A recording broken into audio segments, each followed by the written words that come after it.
অর্থাৎ ছেলে হলে 2টি ছাগল দিয়ে আকিকা করো, এবং যদি মেয়ে হয় তাহলে 1টি ছাগল দিয়ে আকিকা করো। তো সেক্ষেত্রে কুরবানিতে কিন্তু এরকম বিধান নেই। কুরবানিতে কিন্তু 1টি ছাগল দিয়ে আপনি কুরবানি করলে কুরবানি হয়ে যাচ্ছে, সেখানে 2টি ছাগল দেওয়া লাগবে এমন কোনো কথা নেই।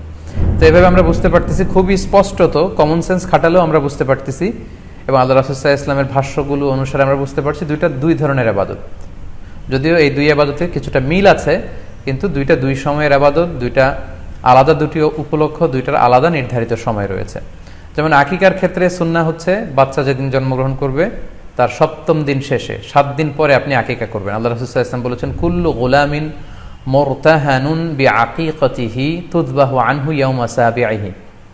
প্রত্যেক সন্তানের আকিকা দিতে হয় তার 7ম দিনে, ওয়া ইউহলাকু ওয়া ইউসাম্মা, এবং 7ম দিনে মাথার চুল ফেলে দিতে হয়, তার সুন্দর একটি নাম রাখতে হয়।